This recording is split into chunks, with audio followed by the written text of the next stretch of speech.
Good morning, my name is Sasha Korniak and this is allistrue.org. This morning is the first morning or the day after I have successfully passed my Togaf certification. I did both exams yesterday afternoon after completing the training course and I successfully passed.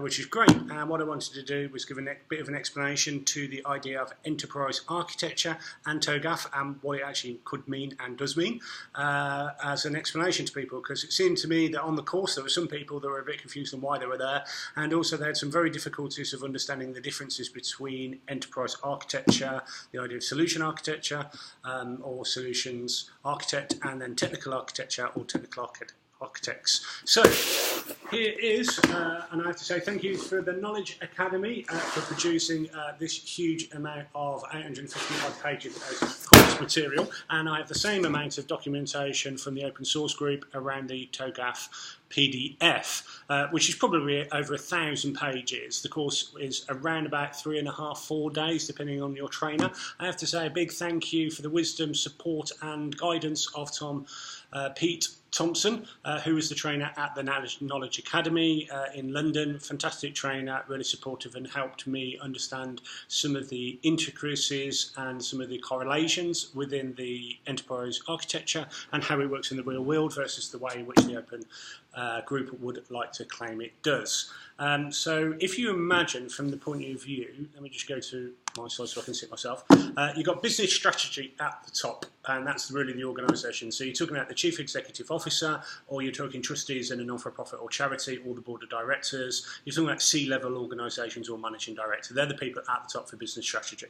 Togaf enterprise architecture comes right underneath that. Next, you're going to have business capabilities as an overarching area across all your different areas of your business. We are talking about the enterprise here, even though it can be done at scale. So you're talking about the global platform.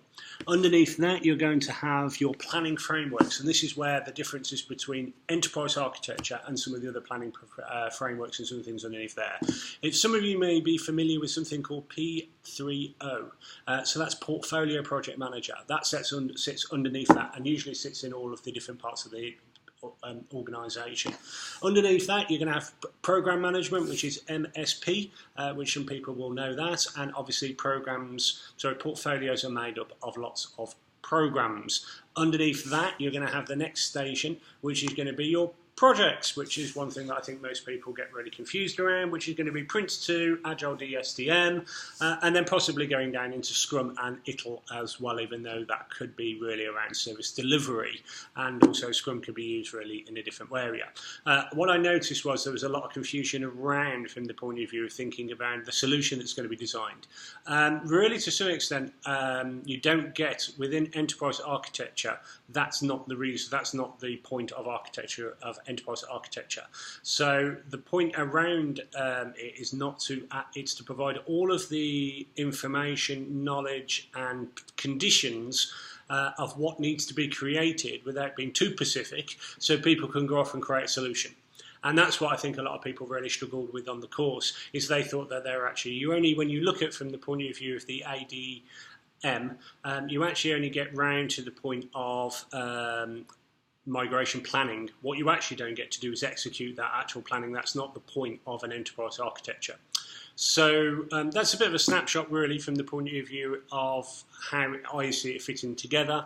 I'm going to do another one of these blogs around how to prepare for this before you actually go on the course. And also then I'm going to do deep dives into enterprise architecture, and also something a little bit different is I'm actually going to apply it. I'm actually going to show you proper examples of how you can do things like, for example, the enterprise continuum, and also make sure that I have a great belief, and demonstrated this as well, around the actual repositories. Around the architectural repositories, around where you store things, really should be metadata driven.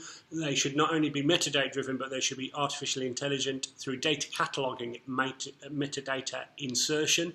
And what that really congregates as is not only people labeling and categorizing the actual documents, but actually allowing the data cataloging to go away and look at commonalities and causality between different documents and different standards that may exist, presenting them back to the architects for them to actually make sure that it's true. Because if you're dealing with an organisation that has global business units and multi-armed as conglomerates or corporations, or something that has lots of moving parts, it's going to be impossible for people to carry on actually managing the repositories and keeping them up to date from a good administration or librarian point of view, or taxidermy if you want to use posh words, which is just another way of saying categorisation.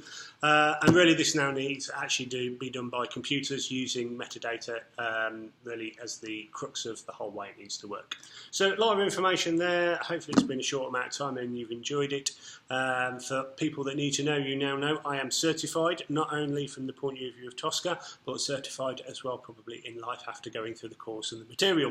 Thanks very much. My name is Sasha Korniak and this is a presentation brought to you by allistrue.org.